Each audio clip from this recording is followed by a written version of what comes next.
इस बुलेटिन में सबसे पहले हम बात करेंगे सोमनाथ मंदिर पर छिड़े हुए सियासी बवाल के बारे में, क्योंकि गुजरात के सोमनाथ ज्योतिर्लिंग पर विदेशी हमले को 1000 साल पूरे हुए हैं। वर्ष 1026 में सोमनाथ पर पहला आक्रमण किया गया था, लेकिन इसके बावजूद ये मंदिर आज भी मजबूती से खड़ा हुआ है।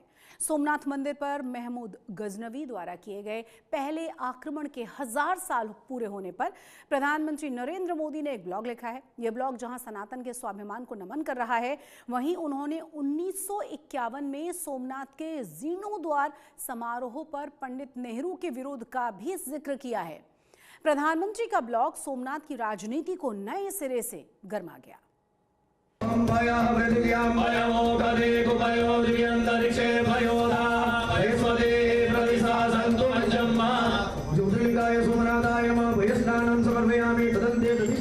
एक 1026 में 1000 वर्ष पहले सोमनाथ पर हुए पहले आक्रमण वहां के लोगों के साथ की गई क्रूरता और विध्वंस का वर्णन अनेक ऐतिहासिक स्रोतों में विस्तार से मिलता है। जब इन्हें पढ़ा जाता है तो हृदय कांप उठता है।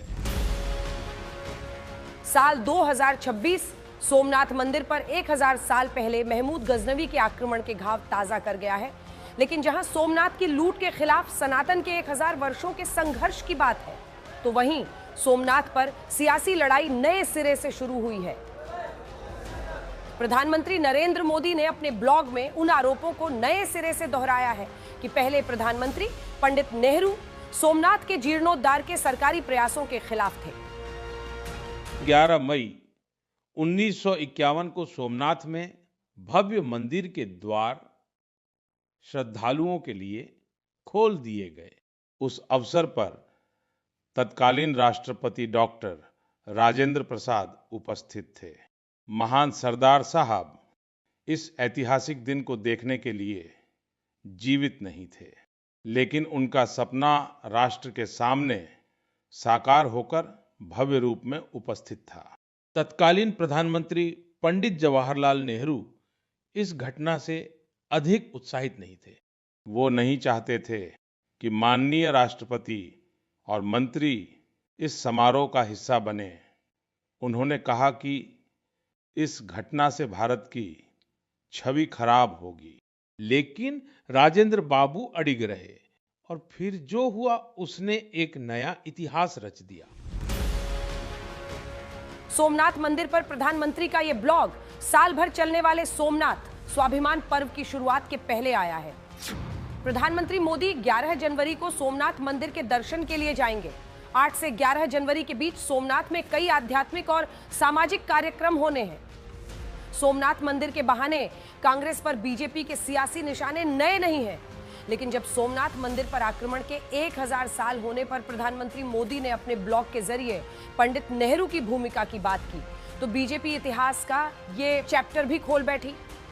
इतिहास में पढ़ाया जाता है कि साहब जो कुछ मोहम्मद गजनी ने किया सोमनाथ पे, वो तो केवल पैसा लूटने के लिए किया था। उसका कोई धार्मिक भावना से लेना देना नहीं था। इसका स्रोत कहां से आता है? पंडित जवाहरलाल नेहरू की डिस्कवरी ऑफ इंडिया। वो कहते हैं Mahmud was far more a warrior than a man of faith. यानी वो कोई धार्मिक उन्मादी नहीं था, वो तो पैसा कमाने के लिए आया था और उसके लिए भारत में आकर सिर्फ पैसा प्राप्त करना ही उसका उद्देश्य था। यह सारी थ्योरी डिमोलिश्ड जो उसी में लिखी हुई है, मगर इतिहास को कैसा डिस्टॉर्ट किया गया। सोमनाथ मंदिर का इतिहास गुजरात समेत पूरे देश के हिंदुओं को पीड़ा देने वाला है, और ऐसे में नेहरू पर बीजेपी के इस नए हमले ने विपक्ष के लिए असहज स्थिति खड़ी की है। इसका जवाब तो हमारी नेता प्रियंका गांधी जी ने लोकसभा में उस दिन दिया कि ये टुकड़े टुकड़ों में आप जो नेहरू जी को याद करते हैं, उसकी बजाय 1 दिन 2 दिन 3 दिन आप लोकसभा में चर्चा कर लीजिए। जितने नेहरू जी के खिलाफ आपको बातें बोलनी आप बोल दीजिए, कांग्रेस पार्टी एक एक का जवाब दे देगी। फिलहाल आप भारत के प्रधानमंत्री हैं, दिल्ली में आप भी इसी जहरीली हवा में सांस ले रहे हैं। अंकिता भंडारी को न्याय को लेकर लोग सड़कों के ऊपर उतरे हैं। ट्रंप भारत के प्रधानमंत्री को अपशब्द की तरह से बातचीत कर रहे हैं। इस सब पे प्रधानमंत्री को लिखना चाहिए। मोदी जी से कहूंगा कि नेहरू जी ने हर काम रोका है। नेहरू जी ने यह भी रोक दिया है कि दुनिया से आज अलग थलग हो गए। भारत का कोई ऑल वेदर फ्रेंड कंट्री नहीं रह गई है। नेहरू जी ने रोका है क्या ये सब? क्या सारा इनकी स्कीमें जो फेल हुई है, जो 2 करोड़ रोजगार देने का प्रतिवर्ष है, काला धन लाने का है, किसानों की इनकम डबल हो जाने वाली है, सब स्मार्ट सिटी, सब नेहरू जी ने रोका है। तो एक ही बार में भड़ास निकाल दें। सांस्कृतिक राष्ट्रवाद की लड़ाई में कांग्रेस अक्सर बीजेपी के निशाने पर आई है। राम मंदिर से लेकर अब सोमनाथ मंदिर तक बार बार कांग्रेस पर बीजेपी ने हमला बोला है। क्या कांग्रेस समेत विपक्ष के पास बीजेपी की इस रणनीति का कोई कारगर जवाब है? ब्यूरो रिपोर्ट आज तक। प्रधानमंत्री के सोमनाथ मंदिर पर लिखे ब्लॉग से सियासत गर्मा चुकी है, तो वहीं दूसरी ओर प्रधानमंत्री मोदी के सोमनाथ दौरे की तैयारियां भी चल रही हैं। प्रधानमंत्री नरेंद्र मोदी 11 जनवरी को गुजरात के सोमनाथ मंदिर का दौरा करेंगे। इस दौरान प्रधानमंत्री मोदी सोमनाथ स्वाभिमान पर्व में शामिल होंगे, जो 8 जनवरी से 11 जनवरी तक चलेगा। इन 4 दिनों के इस आयोजन में आध्यात्मिक, सांस्कृतिक और सामाजिक कई कार्यक्रम होने हैं। साथ ही इस अवसर पर सोमनाथ स्वाभिमान पर्व के तहत साल भर चलने वाले कार्यक्रमों की शुरुआत की जाएगी। सोमनाथ मंदिर के दौरे के बीच प्रधानमंत्री नरेंद्र मोदी गुजरात के विकास को नई उड़ान भी देने वाले हैं। प्रधानमंत्री मोदी राजकोट में Saurashtra Kutch regional vibrant summit का उद्घाटन करेंगे, जिसमें 22 देशों के प्रतिनिधि शामिल होंगे। आने वाली 11 तारीख को प्रधानमंत्री श्री नरेंद्र भाई मोदी जी द्वारा vibrant Gujarat regional summit Rajkot यानी कि सौराष्ट्र कच्छ का एडिशन का इनॉग्रेशन किया जाएगा। ये वाइब्रेंट गुजरात रीजनल समिट के माध्यम से राजकोट, सौराष्ट्र एवं कच्छ में बहुत ही बड़े पैमाने में इन्वेस्टमेंट आने की हमें पूरी विश्वास है। और ख़ास तौर पे 11 तारीख को प्रधानमंत्री जी आ रहे हैं। मैंने देखा आज कई युवा साहसिक बहुत ही उत्सुक हैं। उन्हें विश्वास है कि प्रधानमंत्री जी ये कार्यक्रम में आने के कारण सौराष्ट्र रीजन एवं कच्छ को एक बड़ा प्लेटफॉर्म प्राप्त होगा। और अब बात गुजरात की राजधानी गांधीनगर की, जहां मध्य प्रदेश के इंदौर जैसा हाल हुआ है। गंदा पानी पीने की वजह से लोगों की जान जा रही है। पिछले 5 दिनों में गांधीनगर के अलग अलग इलाकों में 100 से ज्यादा संदिग्ध टाइफॉइड केसेस सामने आ चुके हैं, जिसके बाद पूरे तंत्र में हलचल मच गई। सिविल अस्पताल गांधीनगर में बड़ी संख्या में मरीजों, खासतौर से बच्चों का इलाज जारी है।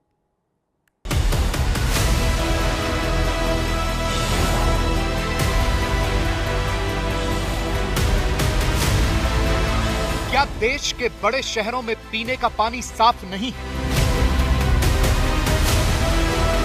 क्या सभी शहरों की पानी की व्यवस्था इंदौर जैसी ही है? क्या सरकारें इंदौर जैसे और हादसों का इंतजार कर रही हैं? गुजरात की गिनती देश के विकसित राज्यों में की जाती है। बड़ी जीडीपी, बड़ी इंडस्ट्रीज, बड़े व्यापार, बड़े व्यापारी। गुजरात का बड़ा नाम है, लेकिन इसके बावजूद गुजरात अपनी राजधानी गांधीनगर में लोगों को पीने का साफ पानी नहीं दे पा रहा।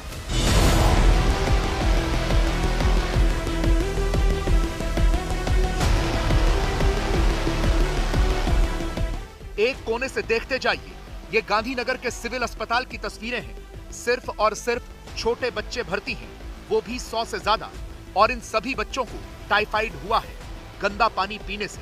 पिछले 10 दिन से इनके इलाकों में गंदा पानी आ रहा है, लेकिन ना तो नगर निगम ने कोई संज्ञान लिया और ना किसी और को कोई फर्क पड़ा। नतीजा ये हुआ कि बच्चे बीमार पड़ गए। गांधीनगर के सांसद और केंद्रीय गृह मंत्री अमित शाह को गुजरात सरकार को आदेश देना पड़ा कि युद्ध स्तर पर लोगों का इलाज करें और टाइफाइड के केसेस पर नियंत्रण करें। जिला में पूरी एक टीम बनाई गई है, महानगर पालिका द्वारा भी पूरी एक टीम बनाई गई है। पानी का जो प्रॉब्लम था वो पूरी तरह से क्लियर कर लिया गया है और सभी कनेक्शंस, और ख़ास तौर पे कल ही 367 जितने पानी के टेस्ट लिए गए थे, सभी टेस्ट ओके आ गए हैं। सभी मरीजों की देखभाल के लिए 22 डॉक्टरों की टीम बनाई है। इंसेंटिव स्पेशलिस्ट भी 3 लोगों को वहाँ पे रखा गया है। गांधीनगर के आदिवाड़ा, सेक्टर 24, 26, 27 और 29 में एक हफ्ते से गंदा पानी आ रहा है। दूषित पानी की शिकायत के बावजूद नगर निगम ने समय रहते जरूरी कदम नहीं उठाए। जिसके बाद पिछले 3 दिनों में अचानक से टाइफाइड के केसेस बहुत तेजी से बढ़ गए। एक के बाद एक जब बच्चे बीमार पड़ने लग गए तो अधिकारियों की नींद उड़ी। गांधीनगर सिविल अस्पताल में 100 से ज्यादा टाइफाइड से पीड़ित बच्चे भर्ती हैं। आसपास के कई प्राइवेट अस्पतालों में भी कई बच्चों को एडमिट कराया गया है। इसके अलावा बहुत से बच्चे और लोग अपने घरों में दवाइयों के सहारे इलाजरत हैं। लास्ट 3 डेज में टाइफाइड के पेशेंट हमारे हॉस्पिटल में आ रहे हैं। उसमें से 3 दिन तक हमारे पेशेंट 104 थे। अभी कल उनका डिस्चार्ज 19 पेशेंट को किया है और अभी हमारे पास 94 पेशेंट है। सभी पेशेंट स्टेबल है और कंडीशंस अच्छी हैं। जो पेशेंट आ रहे हैं उनकी आयु क्या है? कौन से एरिया से पेशेंट्स आ रहे हैं? सेक्टर 24, सेक्टर 26, सेक्टर 29, आदिवाड़ा, ये सारे एरियाज़ हैं जहाँ पर पेशेंट्स वहाँ से ज़्यादा आ रहे हैं और उनकी एज अराउंड सभी 1 to 16 ईयर्स तक एज है सारी।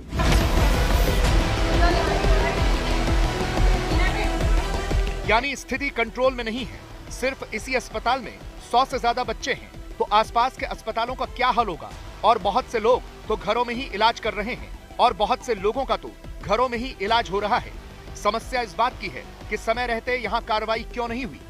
गांधीनगर के सिविल अस्पताल में हमारी मौजूदगी है और 100 से अधिक बच्चों का टाइफाइड की वजह से उनका इलाज इसी अस्पताल में जारी है। फिलहाल आप तस्वीरें देख पा रहे हैं, जो पीडियाट्रिक वार्ड है उसके अंदर जिन बच्चों को एडमिट किया गया है उनका इलाज यहाँ पे जारी है। कल ही गुजरात के डेप्यूटी चीफ मिनिस्टर हर्ष संघवी ने अस्पताल की विजिट भी की थी और किस प्रकार से बच्चों का इलाज यहाँ पे जारी है उसको लेकर सारी जानकारियाँ भी हासिल की थी। जो बच्चे यहाँ पे जिनका इलाज चल रहा है उनसे भी बात करते हैं।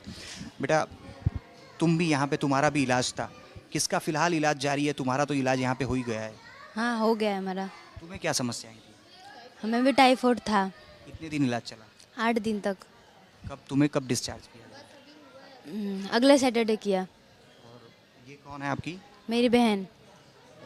आप भी इन्हीं के परिवार से हैं, तो आप ही के घर में 2 बच्चे टाइफाइड के शिकार? 2 टाइफाइड है और अभी 3 मतलब भाई हैं, वो भी बीमार चल रहे हैं अभी। अच्छा, कौन सी जगह पर रहते हैं? 24 में। अच्छा, कब से ये दूषित पानी की समस्या हुई थी? 10 दिन हो गया है लगभग। 5 दिन हो गए। अभी 2 दिन से हम एडमिट हैं। 3 दिन हमने वहाँ पे अर्बन जो सेंटर है वहाँ पे ली थी दवाई। एडमिट करना पड़ा है, कैसा है अभी? कितने दिन से एडमिट हैं? क्या अभी क्या स्थिति? 2 दिन से एडमिट है लेकिन बुखार में अभी कोई फर्क नहीं पड़ा है। कितनी उम्र है? कौन सी कक्षा में पढ़ाई कर? वो 15 साल का है और 10वीं में पढ़ता है।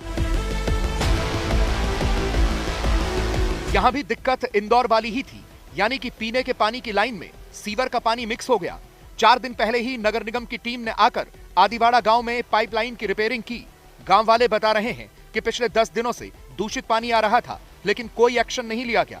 अब जब सीवर और पीने के पानी की लाइन मिक्स हो जाएगी तो लोग तो बीमार पड़ेंगे ही। मेरे आसपास की तस्वीरें मैं आपको दिखाना चाहूँगा गांधीनगर का आदिवाड़ा गांव कि जहां सबसे अधिक बच्चे टाइफाइड का शिकार बीते 4 से 5 दिनों में हुए हैं। लेकिन आप ये तस्वीरों में देख पा रहे हैं गटर और जो पीने की पानी की लाइन जहां पे पानी मिक्स हुआ, जिसकी वजह से बताया जा रहा है कि आदिवाड़ा और सेक्टर 24-27 जो कि गांधीनगर में स्थित है, इन 3 जगहों पे जो टाइफाइड के केस से उनकी संख्या बढ़ गई। तस्वीरों में भी आप देखिए, बीते 2 दिनों पहले ही गांधीनगर म्यूनिसिपल कॉरपोरेशन ने गटर लाइन और जो पीने की लाइन थी जो कि आजू बाजू में से पसार हो रही थी उसमें रिपेयरिंग का कामकाज किया है। लेकिन इसी जगह पे बीते अगर 2 दिन पहले की तस्वीरें, अगर उस स्थिति की अगर हम बात करते हैं तो स्पष्ट तौर पर यहाँ पे गंदा पानी भरा रहता था।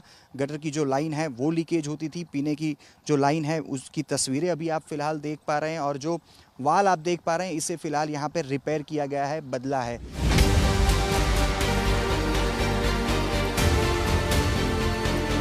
समस्या ये भी है कि ये गरीब लोगों की बस्ती है। ये लोग दिन भर की दिहाड़ी मजदूरी करने वाले लोग हैं। अब जब पूरी कॉलोनी में गंदा पानी आ रहा है तो लोग ऐसे पानी के जग खरीद कर पीने को मजबूर हैं। लोगों का ये भी आरोप है कि उन्हें उस तरह से मदद नहीं मिल पा रही। प्राइवेट में इलाज करवाना महंगा पड़ रहा है और सरकारी दवाएं असर नहीं कर रही। दूषित पानी से क्या समस्याएं आपके घर में हो रही? ठंडी, बुखार, सर्दी, उससे अच्छा नहीं हो रहा है। हम दवाई लाते हैं तो भी अच्छा नहीं आ रहा है। पानी एकदम खराब आ रहा है, जैसे पानी ऐसा आ रहा है जैसे पीने के लायक भी नहीं है। पर हम क्या कर सकते हैं, आपको हाथ जोड़ के विनती है कि पानी की शुद्धता अच्छे से कराइए। हमारे बच्चे बीमार हैं, हम गरीब लोग हैं, हम किधर जाएंगे? 500 रुपया कमाइए। प्राइवेट से दवा लाते हैं तब अच्छा होता है, सरकारी दवा से तो उसको अच्छा ही नहीं हो रहा है। समस्या यह है कि अभी भी हालात में सुधार नहीं हुआ है। नगर निगम ने पाइपलाइन तो ठीक कर दी, लेकिन आदिवाड़ा गांव में जो पानी आ रहा है उसमें अभी भी सीवर की बदबू है और नगर निगम लोगों को पानी में क्लोरीन की गोली डालने को कहकर अपनी खानापूर्ति कर रहा है।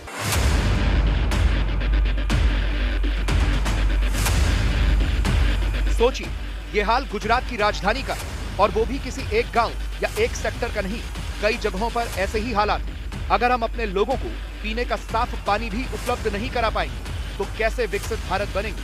अतुल तिवारी, गांधीनगर, आज तक।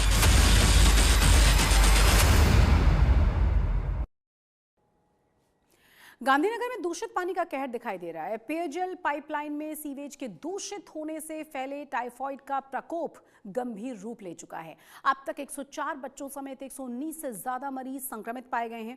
पेयजल पाइपलाइन में सीवेज में गंदे पानी को लेकर आज तक संवाददाता ब्रिजेश दोशी की इस ग्राउंड रिपोर्ट को देखिए। गुजरात की राजधानी गांधीनगर में पिछले कुछ दिनों में 100 से ज़्यादा टाइफाइड के मामले सामने आने के बाद प्रशासन पूरी तरह हरकत में है। अभी हम उस इलाके में पहुंचे जहां से सबसे ज़्यादा टाइफाइड के मामले आए और उसकी जो वजह है वो यहां पे जो पानी की पुरानी लाइन है उसके अंदर लीकेज सामने आए थे। प्रशासन का दावा है कि ज़्यादातर लीकेज जो है वो बंद कर दिए गए हैं, पर अभी भी कुछ ऐसी जगह हैं जहाँ पे जो लाइन है या पानी जो है वो लीकेज दिख रहा है। ये पानी जो है वो सुएज के पानी के साथ मिक्स होने की वजह से जो है वो दूषित पानी बन गया था और उसी वजह से टाइफाइड के मामले सामने आए। हालांकि अभी हर जगह पे प्रशासन ने क्लोरीन की जो है वो गोलियां दे दी हैं ताकि दूषित पानी से कोई बीमार ना पड़े। हमारे साथ स्थानीय लोग हैं, उनसे बात करते हैं। आपका नाम क्या है और आप यहाँ पे कब से रह रहे हैं? मेरा नाम मेरुसी चावड़ा है, मैं यहाँ 40 साल से रह रहा हूँ। मेरुसी जी, ये जो लीकेज हुआ है इसके बारे में क्या प्रशासन को कोई जानकारी दी गई थी और कितनी टीमें यहाँ पे आई हैं और ये लीकेज बंद करवाने की क्या कार्रवाई हो रही है? प्रशासन को भी कल ही पता चला है कि यहाँ लीकेज है, तो आज सुबह आए हैं। अभी लाइव है, चालू है, अभी लीकेज भी चालू है। वही पानी फिर दूषित होके वो पानी के लाइन में जाता है, फिर उसमें से प्रॉब्लम होता है और गंदा पानी आता है। अभी भी आप देख रहे हो, अभी भी चालू है लीकेज। मगर अभी तंत्र के वो आदमी आए हैं, अभी कुछ रिपेयरिंग कर रहे हैं।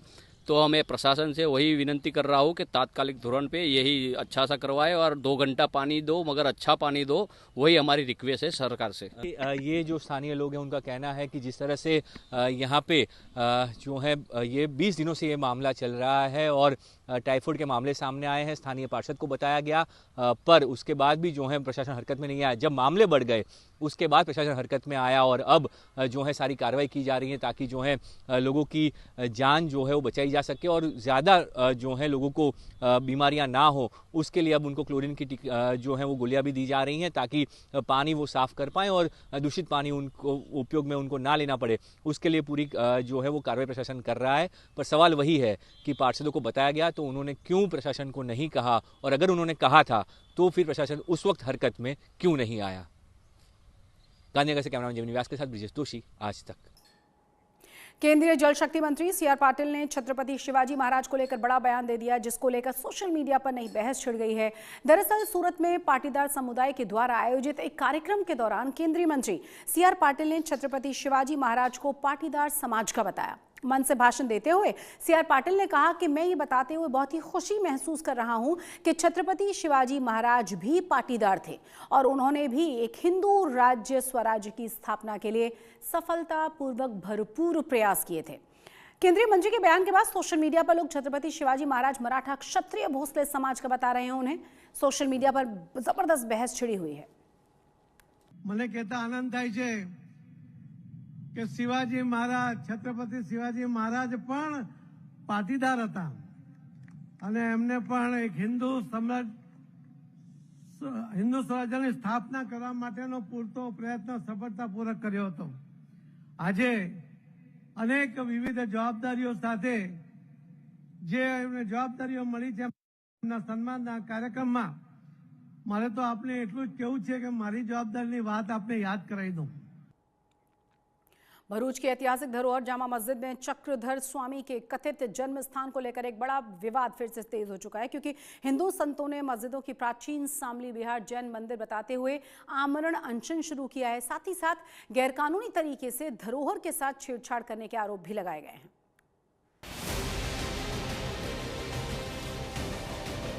भरूच की ऐतिहासिक जुम्मा मस्जिद को लेकर एक बार फिर से विवाद गर्मा गया है। जामा मस्जिद को लेकर धर्म की लड़ाई अब नए सिरे से शुरू हो गई है, क्योंकि मस्जिद को लेकर लंबे समय से चला आ रहा विवाद अब अनशन का रूप ले चुका है। वास्तुकला के लिए प्रसिद्ध इस जामा मस्जिद को ऐतिहासिक धरोहर शामली विहार जैन मंदिर बताते हुए अखिल भारतीय संत समिति ने संतों और महंतों के साथ अनिश्चितकालीन भूख हड़ताल शुरू कर दी है, जिससे गुजरात में एक बार फिर मस्जिद बनाम मंदिर की बहस छिड़ गई है। एक जो आंदोलन उपस्थित हुआ है, अखिल भारतीय संत समिति का इसमें संपूर्ण समर्थन है कि जो भी धर्म स्थान या कोई भी ऐतिहासिक स्थान हो, अगर पुरातत्व विभाग अपने कंट्रोल में लेता है तो उसके कुछ नियम है। स्थापत्य जब हम देखते हैं तो इसमें अंधे को भी पता लगेगा कि कभी न कभी कोई हिंदू मंदिर था। हिंदू संतों का दावा है कि ये जामा मस्जिद नहीं, असल में चक्रधर स्वामी का जन्म स्थान है, जो पूर्व में ऐतिहासिक धरोहर शामली विहार जैन मंदिर है, जिसकी असली पहचान बदलने की कोशिश की जा रही है। वो मूल रूप से भारत सरकार के ESI यानी पुरातत्व विभाग के अंतर्गत आने वाली प्रॉपर्टी है और उसके नीति नियम से वो संचालित और संरक्षित होनी चाहिए।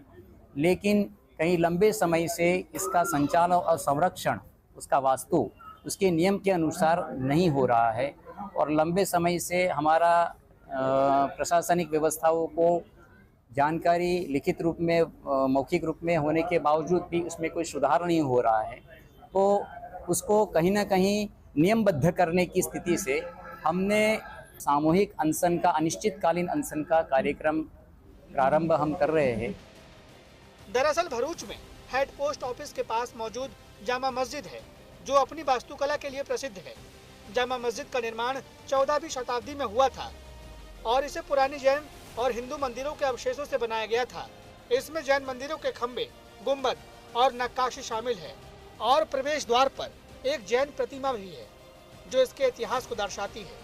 इसीलिए हिंदू संतों का दावा है कि असल में ये ऐतिहासिक शामली विहार जैन मंदिर है और यहीं पर श्री चक्रधर स्वामी का जन्म हुआ था। इन्हीं दावों के साथ हिंदू संतों ने मुस्लिम समुदाय पर यहाँ गैर कानूनी तरीके से काम करने का आरोप लगाया है। संतों का कहना है कि ये ऐतिहासिक धरोहर भारत सरकार की है और आर्कियोलॉजिकल डिपार्टमेंट द्वारा सुरक्षित एक राष्ट्रीय स्मारक है और इसकी पूरी जिम्मेदारी आर्कियोलॉजिकल डिपार्टमेंट की है। इसीलिए संतों ने मांग की है कि सरकार और आर्कियोलॉजिकल डिपार्टमेंट नियमों का सख्ती से पालन सुनिश्चित करने और देश की धरोहर की असली पहचान बनाए रखने के लिए तुरंत कदम उठाए। मांग पूरी नहीं होने पर संतों ने आमरण अनशन को अनिश्चितकालीन तक जारी रखने की चेतावनी दी है। साथ ही हिंदू समुदाय से इस आंदोलन में साथ आने की अपील भी की है। चक्रधर स्वामी का जन्म स्थान है, जो भारतीय पुरातत्व सर्वेक्षण विभाग के अधीनस्थ है, जो राष्ट्रीय धरोहर है। उस राष्ट्रीय धरोहर की सुरक्षा होनी चाहिए। कोई भी असामाजिक गतिविधि वहाँ नहीं होनी चाहिए। सूचनाओं के अनुसार स्थान को अपवित्र करने का प्रयास लोगों के द्वारा किया जाता है। किसी भी समाज को, किसी भी व्यक्ति को यह अनुमति नहीं दी जानी चाहिए। जुम्मा मस्जिद जैसी नेशनल हेरिटेज साइट पर यह विवाद नया नहीं है, बल्कि बहुत पुराना है। आने वाले दिनों में ये विवाद और गर्मा सकता है। अब देखना होगा कि सरकार और आर्कियोलॉजिकल डिपार्टमेंट क्या कदम उठाते हैं। भरूच से विक्की जोशी के साथ आज तक ब्यूरो। आज तक गुजरात में आज के लिए बस इतना ही, लेकिन देश और दुनिया की तमाम बड़ी और अहम खबरों के लिए आप देखते रहिए आज तक। है।